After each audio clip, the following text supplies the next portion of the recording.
حضرت عمر فاروق رضی اللہ تعالیٰ عنہ بدر کے میدان میں جب نکلے نا بدر میں، تو حضرت عمر سے حضور نے تجویز مانگی، فرمایا صف بندی کیسے کریں، کس طرح لڑنا ہے؟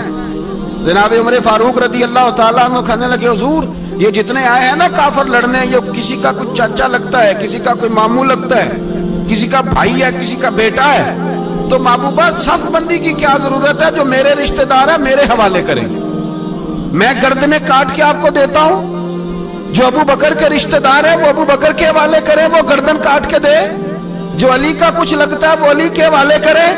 ہم دنیا کو بتائیں گے کہ اشداء علی الکفار، اشداء علی اس کے لیے ہمارے پاس سختی ہے، کوئی نرمی، وہ ہمارا سگا بھی ہو تو اس کے حق میں کوئی نرمی۔ حضرت عمر نے اپنے سگے ماموں کی گردن کاٹی بدر کے دن، سگے ماموں کی۔ حضرت ابو عبیدہ بن جراح، سنو اسلام امن کا درس دیتا ہے، محبت کا درس دیتا ہے، بھائی اسلام ہی تو امن کا درس دیتا ہے، پر جڑی بوٹی کاٹنا بدامنی نہیں ہوتا، ظالم کا ہاتھ پکڑنا بدامنی، اور امن والے اور ہوتے ہیں بزدل، ان دونوں میں فرق ہوتا ہے۔ امن والا بننے کا کہا گیا ہے، بزدل بننے کا کہا۔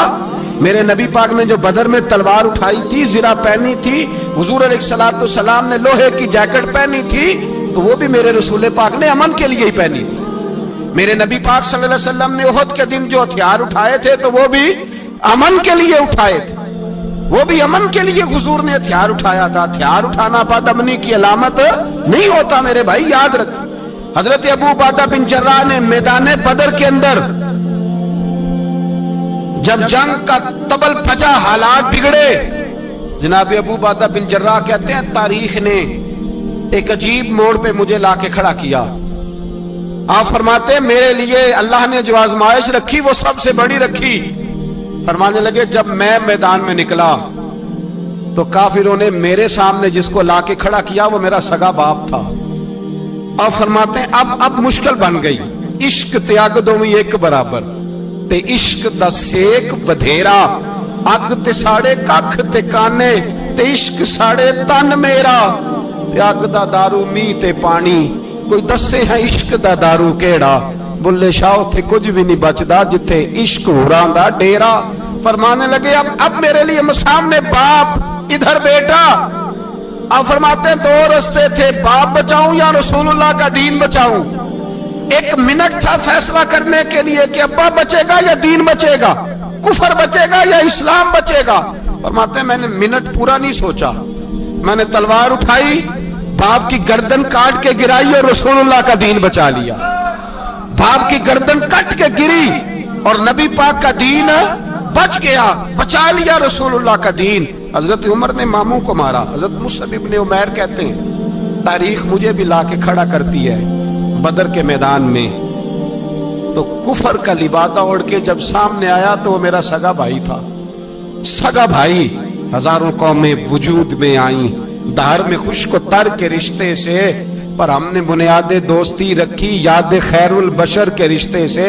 سگا بھائی کفر کا نمائندہ بن کے سامنے کھڑا ہوا۔ مجھے اکٹھے کھیلنا بھی یاد تھا، مجھے ایک برتن میں روٹی کھانا بھی یاد تھا، ایک ماں سے لوریاں سننا بھی یاد تھا۔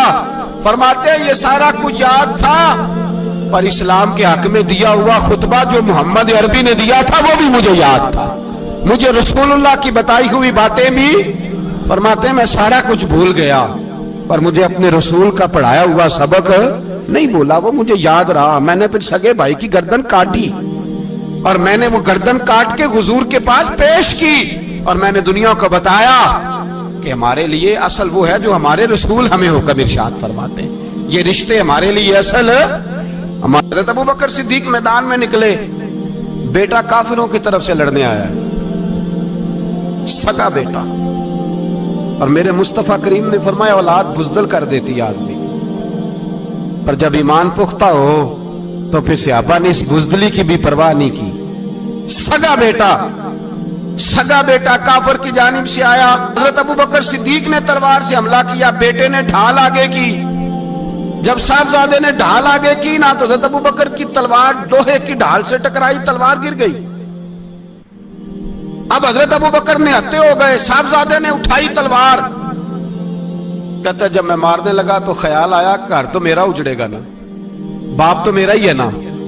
صاحبزادے کہتے ہیں میں ابو بکر صدیق کو چھوڑ کے چلا گیا, بعد میں مسلمان ہو گئے, کلمہ پڑھ لیا. ایک دن گھر میں بیٹھے تھے تو بات شروع ہو گئی. صاحبزادے کہنے لگے ابا جی وہ یاد ہے نا جب میری ڈھال سے آپ کی تلوار ٹکرائی تھی اور تلوار گر گئی تھی تو میں نے آپ کو باپ سمجھ کے چھوڑ دیا, میرا ہی گھر اجڑنا تھا باپ سمجھ کے. جناب صدیق اکبر رضی اللہ تعالیٰ عنہ صاحب ابن شام نے لکھا ہے کہ اپنی سرین پر 2 دفعہ ہاتھ مارا, 2 دفعہ. کہنے لگے بیٹے تو اس وقت کافر تھا, تو نے مجھے چھوڑ دیا. میں جب واپس پلٹا تھا نا اسی دن اسی لمحے تو میرے دل میں خیال تھا کہ بیٹے نے تو چھوڑ دیا ہے, لیکن اگر بیٹا یوں میری تلوار کے نیچے آتا میں بیٹا سمجھ کے معاف نہ کرتا, کفر کا نمائندہ سمجھ کے قتل کر دیتا. اس لیے کہ میری نظر میں اگر کوئی اہمیت ہے تو رسول اللہ کے فرمان کی اہمیت ہے. باپ بیٹے اولاد کی کوئی اہمیت ہے؟ اشداء علی الکفار, کافر سے نفرت ہی نہیں ہوتی. حضرت عمر فاروق رضی اللہ, مجھے پلٹ پلٹ کے یاد آتے ہیں سیدنا فاروق اعظم. حضرت فاروق اعظم رضی اللہ تعالیٰ عنہ سے عیسائی بادشاہ نے کہا میں ملنا چاہتا ہوں. آپ فرمانے لگے ٹائم نہیں, جو تجھے ملنا ہے وہ مدینے کے غریبوں کو نہ ملوں گا, وہ رسول اللہ کے نوکروں کو نہیں ملوں گا, تجھے مل کے کیا کرنا ہے؟ میں انہیں ملوں گا جن کے لبوں پہ رسول اللہ کا درود جاری ہے, جو مصطفیٰ سے پیار کرتے ہیں. مجھے تجھ سے ملنے کی کوئی ضرورت ہے؟ ہمارے ہاں وہ نفرت نہیں کفر کے لیے جو مسلمان کے دل میں ہونی چاہیے. میرے رسول پاک سید عالم نور مجسم صلی اللہ علیہ وسلم نے جو لوگ تیار فرمائے. نیند تو نہیں آ رہی آپ حضرات؟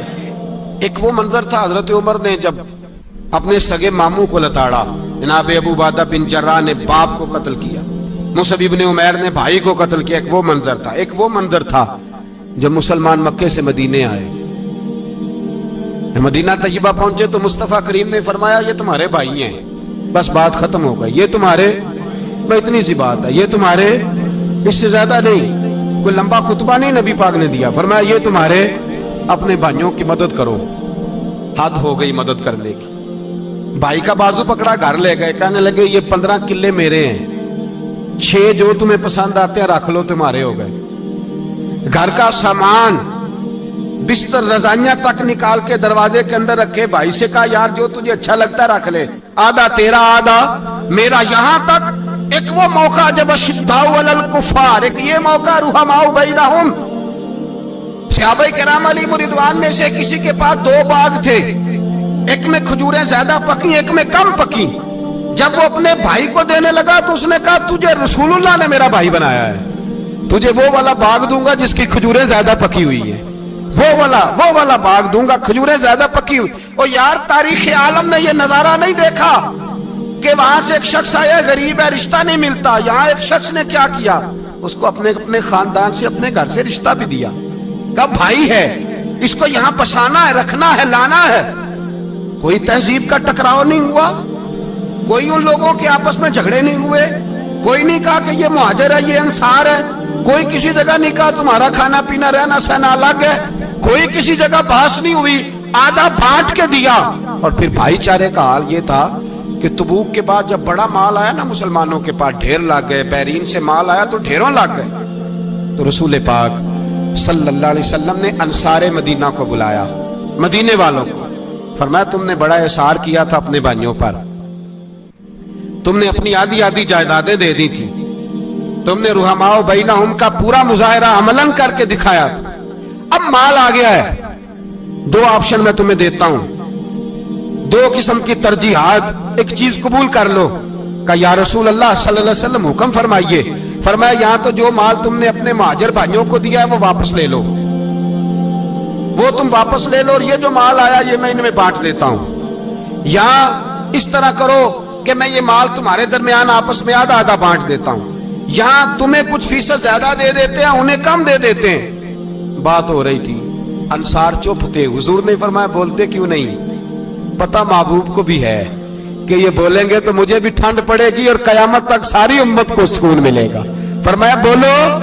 تو انصار مدینہ بولے تو رو کے بولے, کہا محبوبہ ہم نے مال کیا کرنا ہے, ہمارے پاس رسول پاک جو موجود ہے. یا رسول اللہ ہم نے کیا کرنا ہے مال کا,